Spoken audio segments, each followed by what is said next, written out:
Hello student, video में सभी का स्वागत है। मनुष्यता कविता में अब तक हमने देखा था कि कैसे गौतम बुद्ध ने जो प्रेम का, करुणा का संदेश लोगों तक पहुंचाने की कोशिश की थी, लेकिन वो संदेश कई लोगों ने नहीं माना था। बाद में जब लोगों को पता चला कि करुणा, प्यार, ममता इसकी कितनी ज़रूरत है, तो बाद में धीरे धीरे गौतम बुद्ध का जो संदेश है वो सारे लोग मानने लगे थे। आगे देखते हैं मनुष्यता कविता में कवि ने क्या क्या और कहा है। रहो न भूल के कभी मदांध तुच्छ वित्त में, सनाथ जान आपको करो न गर्व चित्त में। अनाथ कौन है यहाँ त्रिलोकनाथ साथ है, दयालु दीन बंधु के बड़े विशाल हाथ है। अतीव भाग्यहीन है अधीर भाव जो करे, वही मनुष्य है कि जो मनुष्य के लिए मरे। अब कवि कहते हैं कि मनुष्य को कभी भी धन संपत्ति का घमंड नहीं करना चाहिए। मदांध इसका मतलब होता है घमंड और वित्त का मतलब होता है धन संपत्ति। मनुष्य को सदा एक बात ध्यान में रखनी चाहिए कि इस दुनिया में कोई अनाथ नहीं है, क्योंकि उसका नाथ भगवान है, ईश्वर है। इसलिए दुनिया में सब लोग सनाथ है। सनाथ जिसका नाथ हो और अनाथ जिसका कोई नाथ नहीं, ऐसा। और अनाथ जिसका कोई नाथ नहीं है, तो कवि यहाँ पे यही कहते हैं कि जो ईश्वर है यह बड़ा कृपालु है, दयालु है। वे लोग भाग्यहीन है जो खुद को गरीब, दीन ऐसा समझते हैं। भाग्यहीन के अपोजिट शब्द होता है भाग्यवान।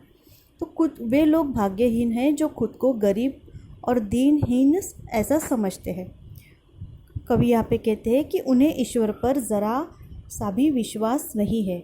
उन्हें पता ही नहीं कि ईश्वर उनके साथ हमेशा है। किसी भी माध्यम से ईश्वर उनकी मदद करने आ ही जाता है। तो कवि यहाँ पे कहते हैं कि जो ईश्वर पर विश्वास रखते हो, जो खुद पर विश्वास रखता हो, वही सच्चा मनुष्य होता है। आगे देखते हैं। अनंत अंतरिक्ष में अनंत देव है खड़े, समक्ष ही स्वबाहु जो बढ़ा रहे बड़े बड़े। परस्परावलंब से उठो तथा बढ़ो सभी, अभी अमर्त्य अंक में अपंक हो चढ़ो सभी। रहो न यो कि एक से न काम और का सरे, वही मनुष्य है कि जो मनुष्य के लिए मरे। तो कवि कहते हैं कि अनंत अंतरिक्ष में अनंत देव, सभी देवी देवता, असंख्य देवी देवता अपनी बाहें फैलाकर उदार परोपकारी व्यक्ति का स्वागत करने के लिए तैयार खड़े हैं। मतलब ईश्वर के द्वार पर ऐसे लोगों का हमेशा स्वागत होता है।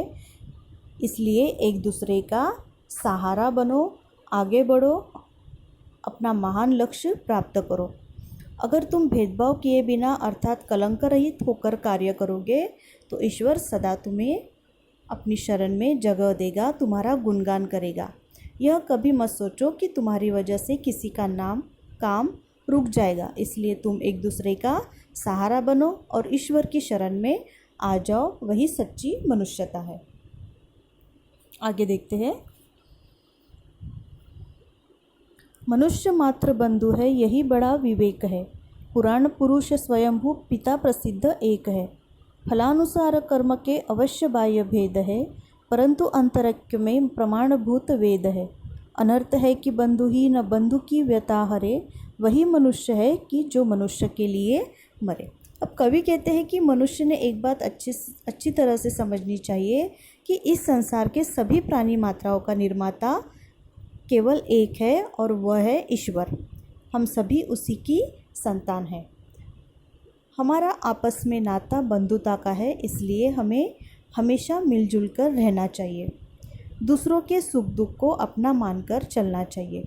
जैसे एक पिता की जो संतानें होती है वे कैसे आपस में एक दूसरे के साथ भाई बहन या भाई भाई के समान रहते हैं, उसी तरह इस ईश्वर रूपी पिता की हम एक ही संतानें हैं। बस हमारे कर्मों के अनुसार या कर्मों के कारण हमारा बाहरी रूप भिन्न है, परंतु हम सब की आत्मा उस परमात्मा से जुड़ी हुई है। इसलिए ऐसे मनुष्य का धिक्कार है जो अपने जैसे दूसरों की पीड़ा को नहीं जानता या उसकी पीड़ा को नहीं हरता।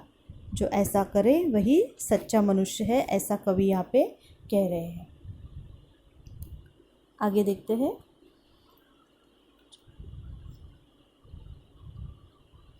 चलो अभिष्ट मार्ग में सहर्ष खेलते हुए, विपत्ति विघ्न जो पड़े उन्हें ढकेलते हुए।